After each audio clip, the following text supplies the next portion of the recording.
दुष्कर्म के विरोध में बंद रहा दुमका।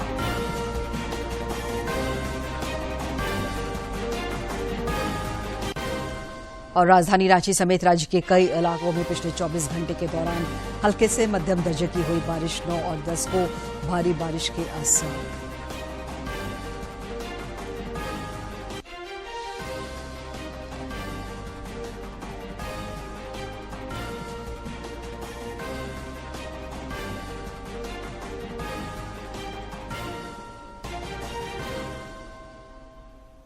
नमस्कार, खबरें झारखंड में आपका स्वागत है। मैं हूं दिव्या और अब समाचार विस्तार से। राज्य में राजनीतिक अस्थिरता के बीच मुख्यमंत्री हेमंत सोरेन की अगुवाई वाली महागठबंधन की सरकार ने आज विधानसभा का विश्वास मत हासिल कर लिया।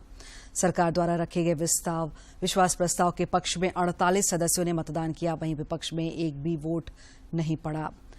विपक्ष के सदस्यों ने मत विभाजन के दौरान सदन से वॉकआउट किया। विश्वास मत पर सदन में हुई चर्चा के बाद अपना पक्ष रखते हुए मुख्यमंत्री हेमंत सोरेन ने कहा कि राज्य सरकार 1932 के खतियान के आधार पर स्थानीयता निर्धारित करने पर जल्द फैसला करेगी। उन्होंने केंद्र की एनडीए सरकार पर निशाना साधा। इसके बाद विधानसभा अध्यक्ष रविन्द्रनाथ महतो ने सदन की कार्यवाही को अनिश्चितकाल के लिए स्थगित कर दी।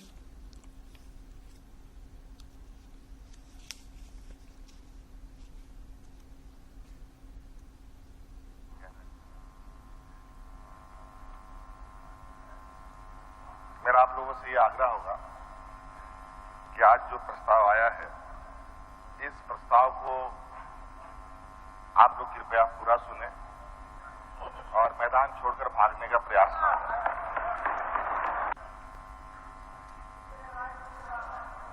इस राज्य के 3.25 करोड़ जनता में आप लोग भी शामिल हैं, हम लोग भी शामिल हैं।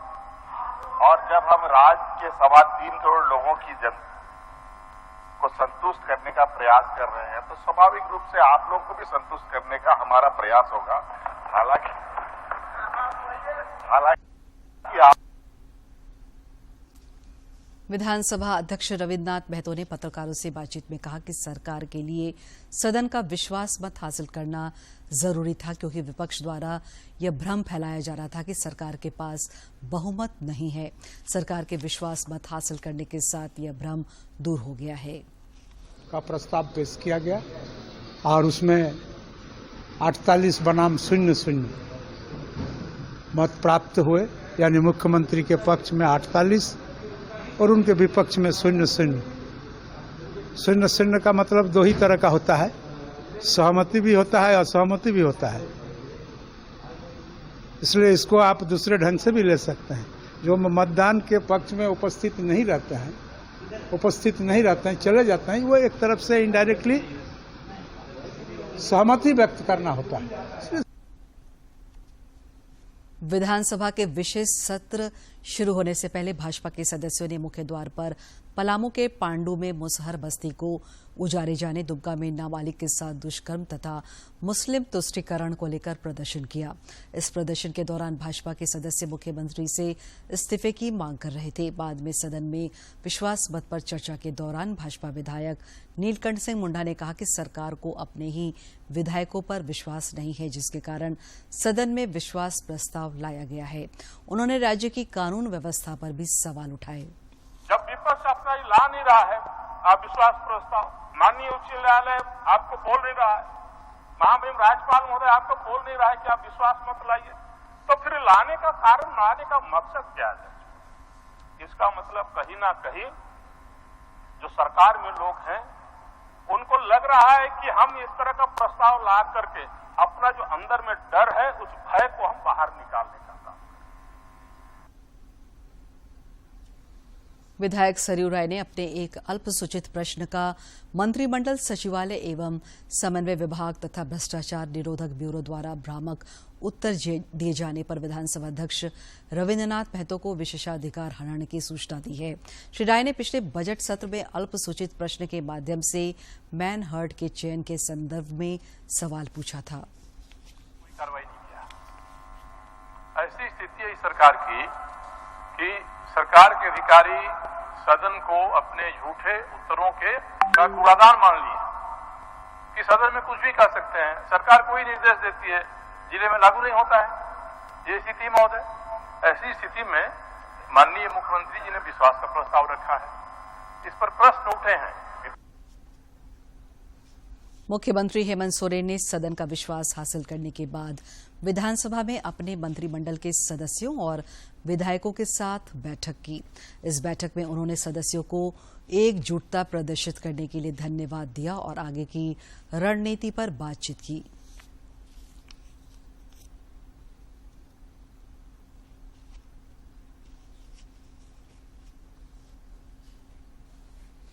राष्ट्रपति द्रौपदी मुर्मू ने आज शिक्षक दिवस पर नई दिल्ली के विज्ञान भवन में झारखंड के शिप्रा मिश्रा समेत देश भर के 45 शिक्षकों को राष्ट्रीय शिक्षक पुरस्कार से सम्मानित किया। इस अवसर पर उन्होंने उच्च शिक्षा का स्तर सुधारने के लिए स्कूली शिक्षा को मजबूत करने पर बल दिया। और इनोवेशन विकास के आधार हैं।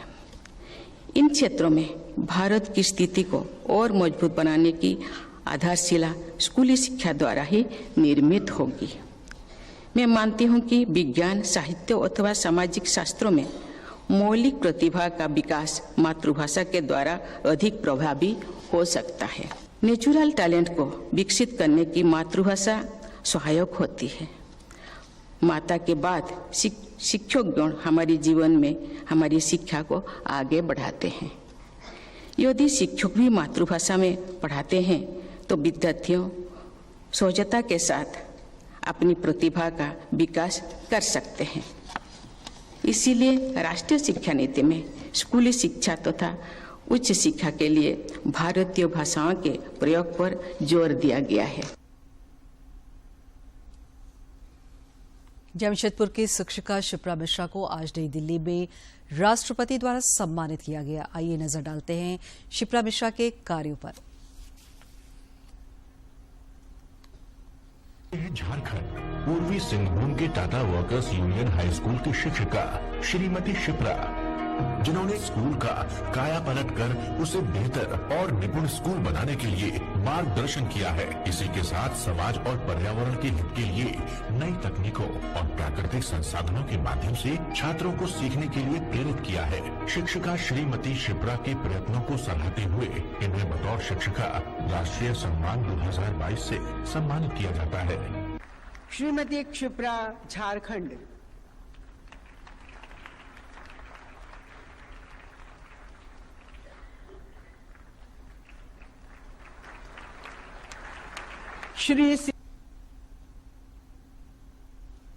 प्रधानमंत्री नरेंद्र मोदी ने अपने आवास पर राष्ट्रपति द्वारा सम्मानित शिक्षकों को संबोधित किया। उन्होंने कहा कि डॉक्टर सर्वपल्ली राधाकृष्णन के विचार शिक्षकों को हमेशा प्रेरित करता है। शिक्षक बच्चों के अंदर सपनों को बोता है। उन्होंने सम्मानित शिक्षकों को बधाई दी। आपके माध्यम से एक प्रकार से मैं आज देश के सभी शिक्षकों से भी बात कर रहा हूं। देश आज भारत के पूर्व राष्ट्रपति और शिक्षाविद डॉक्टर राधाकृष्णन जी को उनके जन्म दिवस पर आदरांजलि दे रहा है। और ये हमारा सौभाग्य है कि हमारे वर्तमान राष्ट्रपति भी टीचर हैं। उनका जीवन का प्रारंभिक काल उन्होंने एक शिक्षक के रूप में काम किया और वो भी दूर सुदूर उड़ीसा के इंटीरियर इलाके में, और वहीं से उनकी जिंदगी अनेक प्रकार से हमारे लिए ये सौभाग्य संयोग है।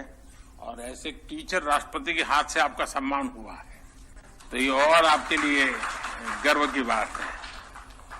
देखिए, आज जब देश आजादी के अमृतकाल के अपने विराट सपनों को साकार करने में जुट चुका है, तब शिक्षा के क्षेत्र में राधाकृष्णन जी के प्रयास हम सभी को प्रेरित करते हैं। इस अवसर पर मैं राष्ट्रीय पुरस्कार प्राप्त आप सभी शिक्षकों को, राज्यों में भी इस प्रकार के पुरस्कार दिए जाते हैं, उन सबको भी मैं बहुत बहुत बधाई देता हूं। साथियों, अभी मेरी अनेक शिक्षकों से बातचीत करने का मौका मिला। सब अलग अलग भाषा बोलने वाले हैं, अलग अलग प्रयोग करने वाले लोग हैं। भाषा को अलग होगी, क्षेत्र अलग होगा, समस्याएं अलग होगी, लेकिन ये भी है कि इनके बीच में आप कितने ही क्यों न हो, आप सबके बीच में एक समानता है और वो है आपका कर्म, आपका विद्यार्थियों के प्रति समर्पण। और ये समानता आपके अंदर जो सबसे बड़ी बात होती है, और आपने देखा होगा जो सफल टीचर रहा होगा वो कभी भी बच्चे को ये नहीं कहता है कि चल ये तेरे बस का रोग नहीं है, नहीं कहता है। टीचर की सबसे बड़ी जो स्ट्रेंथ होती है वो पॉजिटिविटी होती है, सकारात्मकता।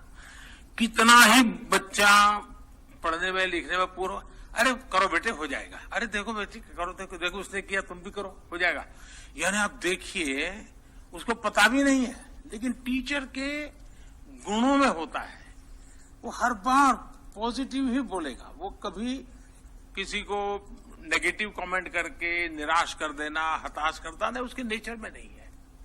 और एक टीचर की भूमिका ही है जो व्यक्ति को रोशनी दिखाने की काम को करती है, वो सपने बोती है। टीचर जो है ना वो हर बच्चे के अंदर सपने बोता है और उसको संकल्प में परिवर्तित करने की ट्रेनिंग दे।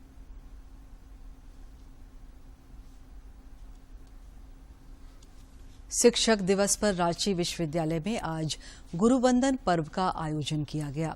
इस अवसर पर कुलपति डॉक्टर अजीत कुमार सिन्हा ने सेवानिवृत्त शिक्षकों को सम्मानित किया। कुलपति ने कहा कि शिक्षक अपनी सेवा से सेवानिवृत्त होते हैं, लेकिन उनमें शिक्षक का गुण हमेशा विद्यमान होता है।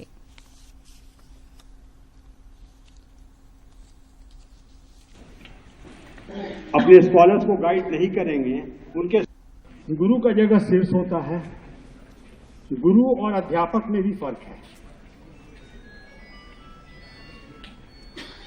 अध्यापक सिर्फ अध्ययन कराने से जुड़े रहते हैं, जबकि गुरु अध्ययन से आगे जाकर जिंदगी की हकीकत से वो रूबरू कराते हैं और उससे उनके दिक्कतों से निपटने का तरीका भी सिखाते हैं।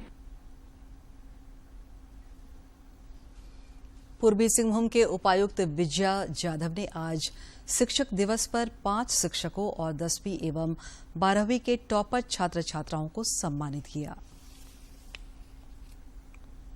समाहरणालय में आयोजित सम्मान समारोह को संबोधित करते हुए उपायुक्त विजया जाधव ने कहा कि जिन 5 शिक्षकों को बच्चों को अलग अलग तरीके से पढ़ाने तथा पंचायत चुनाव में विशेष कार्य के लिए सम्मानित किया गया है।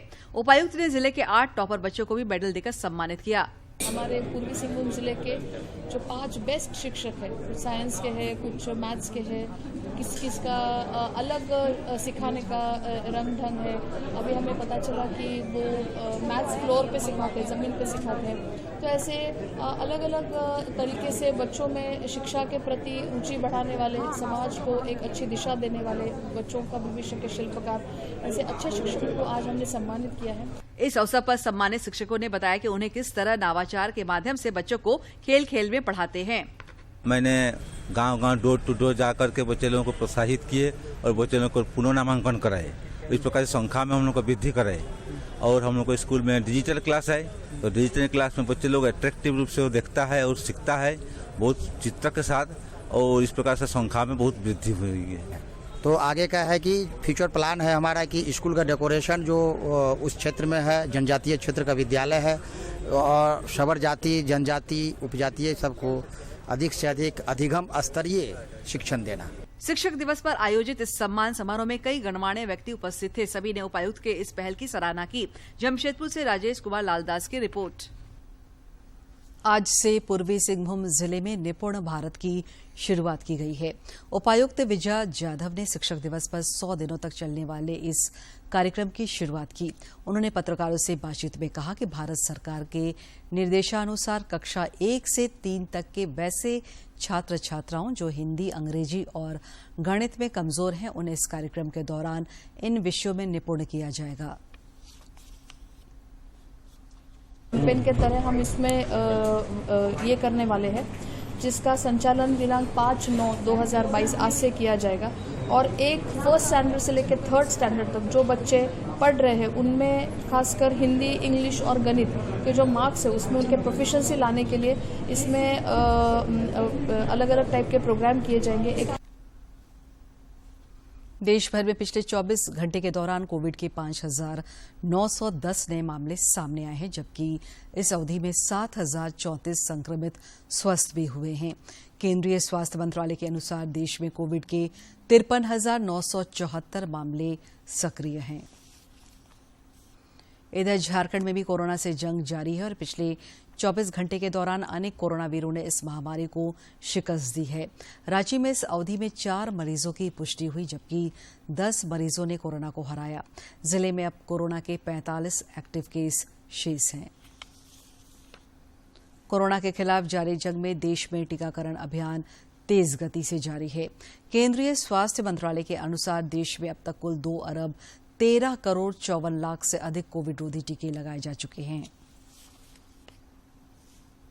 रांची जिले के सोनाहातू क्षेत्र के रानाडी के समीप मारंगबुरु जंगल में डायन बिसाही के आरोप में 3 महिलाओं की हत्या की जांच के लिए एसआईटी की गठन किया गया है। मुंडू के डीएसपी अजय कुमार ने बताया कि इस मामले में 15 से अधिक लोगों के खिलाफ मामला दर्ज किया गया है। वहीं पुलिस ने अब तक 5 लोगों को हिरासत में लिया है। इसमें लोगों को जानकारी नहीं है या लोगों में संवेदना का अभाव है, मानवीयता का अभाव है। एक महिला जिनकी मृत्यु हुई है उसके घर वालों की ही बात आ रही है कि उसके घर वाले लोग भी उसको मारपीट करने में शामिल हैं और हम लोग पूरी घटना को काफ़ी संजीदगी से और काफ़ी गहराई से हम लोग देख रहे हैं। और इधर दुमका जिले के रानेश्वर प्रखंड के कुचियाडाली गांव की एक नाबालिग के साथ दुष्कर्म के विरोध में आज आदिवासी संगठनों ने दुमका बंद का आह्वान किया था, जिसका व्यापक असर रहा। इस दौरान शहर की सभी दुकानें बंद रही, वहीं वाहनों का आवागमन पूरी तरह से ठप रहा। बंद समर्थकों ने सरकार से पीड़िता के परिजनों को 1 करोड़ मुआवजा देने तथा फास्ट ट्रैक कोर्ट का गठन कर दोषियों को कठोर सजा दिलाने की मांग की।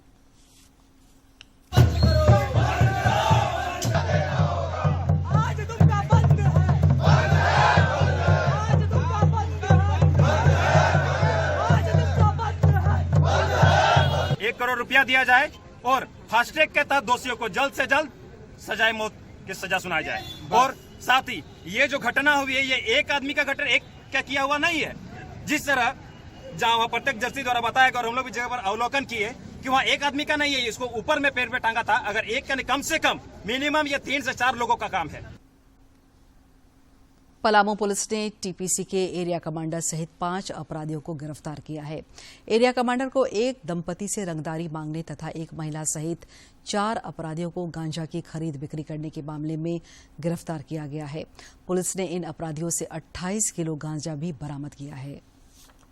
वहाँ पुलिस टीम जो है एसडीपीओ के नेतृत्व में गई है, छापेमारी की तो 28 किलो गांजा बरामद हुआ है। 4 आदमी गिरफ्तार हुए हैं। रांची के साइबर क्राइम थाना के एक मामले में जामतारा जिले के विष्णु गोराई और देवघर के नारायण कुमार को गिरफ्तार किया गया है। इन दोनों से पूछताछ की जा रही है। खूंटी पुलिस मुख्यालय के सभागार में आज पॉक्सो और जेजे एक्ट पर कार्यशाला का आयोजन किया गया। इस कार्यशाला में बाल मित्र थाना, सीडब्ल्यूसी, पुलिस पदाधिकारी, बाल अधिकार से जुड़े सरकारी एवं गैर सरकारी संस्थाओं के प्रतिनिधियों ने हिस्सा लिया। लोहरदगा के उपायुक्त डॉक्टर बागमारे की अध्यक्षता में आज जिला स्तरीय अनुकंपा समिति की बैठक हुई। बैठक में कुल 7 मामलों पर विचार किया गया और सभी मामलों पर सर्वसम्मति से नियुक्ति के लिए अनुशंसा की गई। साथ ही आवश्यक अग्रेतर कार्रवाई का निर्देश जिला स्थापना उप समाहर्ता को दिया गया। राजधानी रांची समेत राज्य में कई इलाकों में पिछले 24 घंटे के दौरान हल्के से मध्यम दर्जे की बारिश हुई। मौसम विज्ञान केंद्र रांची ने बताया कि हल्के से मध्यम दर्जे की बारिश का सिलसिला जारी रह सकता है। वहीं 9 और 10 सितंबर को भारी बारिश के आसार हैं। और अब एक नजर डालते हैं प्रमुख शहरों के आज के तापमान पर। राजधानी रांची का अधिकतम तापमान 32.4 और न्यूनतम 22.5 डिग्री सेल्सियस रिकॉर्ड किया गया। जमशेदपुर का अधिकतम तापमान 35 और न्यूनतम 25.9 तथा डाल्टनगंज का अधिकतम तापमान 33 और न्यूनतम तापमान 23.7 डिग्री सेल्सियस रिकॉर्ड किया गया। और अब कुछ खबर राज्य के विभिन्न जिलों से।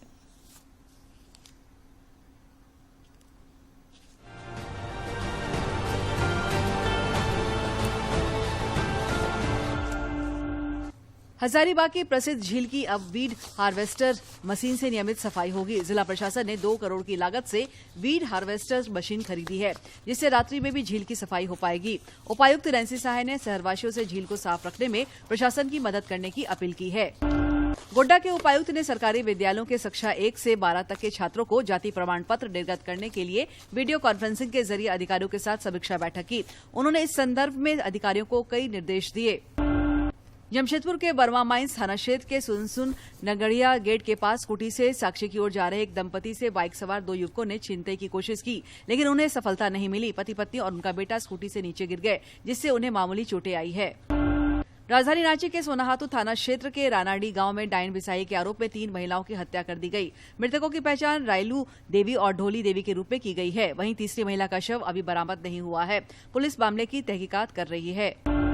धनबाद जिला पुलिस बल में पदस्थापित सब इंस्पेक्टर उमेश मांझी का दुर्गापुर के मिशन अस्पताल में निधन हो गया। सब इंस्पेक्टर 2 सितंबर को एक सड़क दुर्घटना में घायल हो गए थे, जिन्हें इलाज के लिए अस्पताल में भर्ती कराया गया था। वह बिहार के सिवान जिला के रहने वाले थे। सरायकेला कांड्रा मेन रोड पर हुए एक सड़क हादसे में एक की मौत हो गई। इस दुर्घटना में उनके साथी आरक्षी भी गंभीर रूप से घायल हो गए।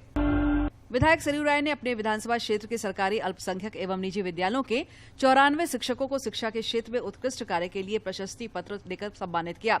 इस कार्यक्रम में जिला शिक्षा पदाधिकारी निर्मला बरेलिया एवं जिला शिक्षा अधीक्षक नीशू कुमारी मौजूद थी। रामगढ़ थाना क्षेत्र के अरगड़ा में स्थित दामोदर नदी में डूबने से 2 नाबालिगों की मौत हो गई। दोनों लड़कियां बोकारो जिले की रहने वाली थी और अपने रिश्तेदार के यहां अरगड़ा आई थी। जमशेदपुर में अखिल भारतीय ग्राहक पंचायत झारखंड प्रांत की प्रांतीय बैठक हुई, जिसमें राष्ट्रीय संगठन मंत्री दिनकर सबनीस ने सदस्यों को संबोधित किया। इस अवसर पर पूरे राज्य के कुल 6 जिले के कार्यकर्ता उपस्थित थे।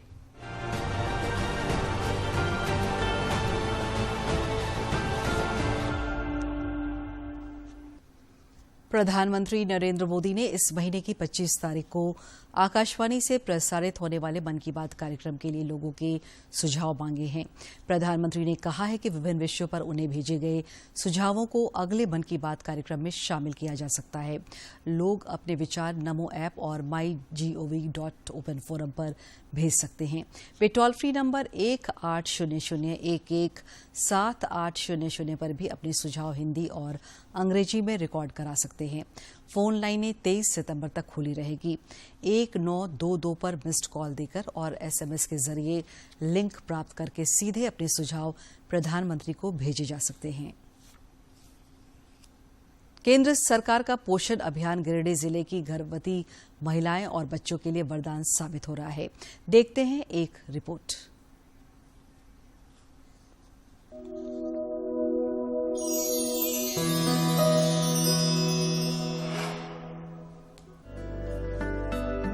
निर्वाण नगरी गिरिडीह अपने प्राकृतिक सौंदर्य और जैन धर्म के मुख्य तीर्थ स्थल पारसनाथ के लिए दुनिया भर में विख्यात है। गिरिडीह में बहुत संघर्ष के बाद स्वस्थ बच्चों की मुस्कान छा रही है। क्षेत्र की आबादी पोषण के लाभ के प्रति जागरूक हो रही है। ये क्षेत्र कुपोषण को मात देने के लिए निरर्थक प्रयास कर रहा है। केंद्र सरकार का पोषण अभियान इस प्रयास में भावी योगदान दे रहा है।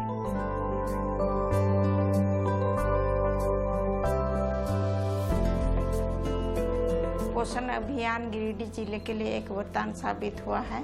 इसमें महिलाओं के लिए गोद भराई और बच्चों के लिए अन्नप्राशन किया जाता है। इसमें कुपोषित बच्चों को चिन्हित किया जाता है, उनके कुपोषण का उपचार करते हैं। झारखंड के गिरिडीह जिले में 2.5 साल की मासूम बच्ची रितिका कुमारी ने हाल ही में कुपोषण को हराया है। रितिका के पिता मजदूरी करके अपने परिवार का भरण पोषण करते हैं। आंगनवाड़ी की सेविका दीदी के कहने पर मां रेखा देवी रितिका को कुपोषण उपचार केंद्र लेकर गईं। जहां रितिका को भर्ती कर लिया गया। आइए लाभार्थी की माता रेखा देवी से मिलते हैं। जब मेरे बच्चे का जन्म हुआ था तो वो बहुत कमजोर था। सेविका दीदी ने मेरे बच्चे को कुपोषण उपचार केंद्र ले जाने के लिए बताया, जहां मेरे बच्चे को सही उपचार दिया गया। इस अभियान के लिए मैं प्रधानमंत्री को धन्यवाद करती हूँ। 3 बच्चों में सबसे छोटी रितिका के उपचार के बाद उनकी माता को पौष्टिक आहार के बारे में विस्तार से बताया गया। अब रितिका के परिवार के सभी सदस्य पूर्णतः स्वस्थ हैं और खुशहाल जीवन जी रहे हैं। पोषण अभियान, स्वस्थ बच्चों की पहचान।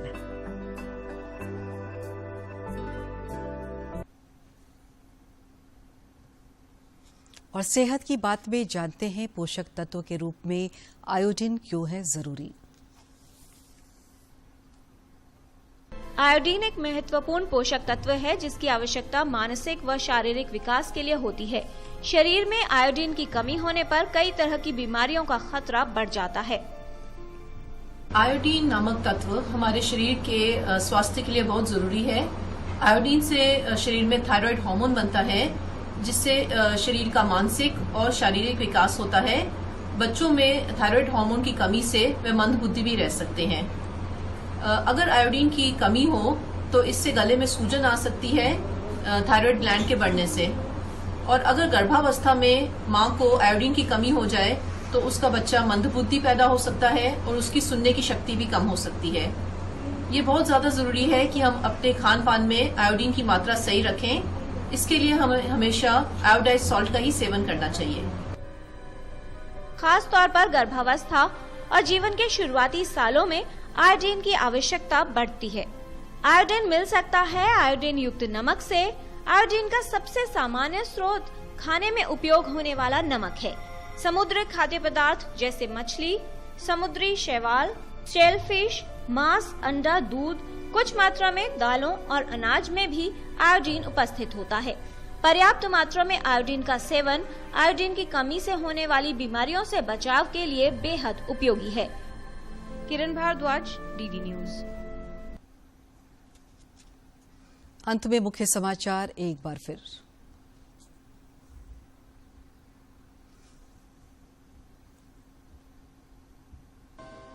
हेमंत सरकार ने जीता सदन का विश्वास, सरकार के पक्ष में पड़े 48 वोट, विपक्षी सदस्यों ने किया वॉकआउट।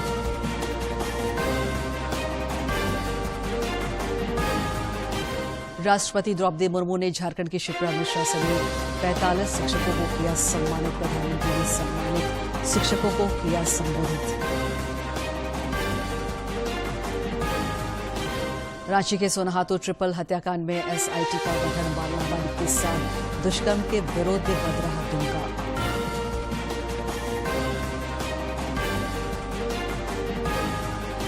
और राजधानी रांची समेत राज्य के कई इलाकों में पिछले 24 घंटे के दौरान हल्के से मध्यम दर्जे की हुई बारिश, 9 और 10 को भारी बारिश के आसार।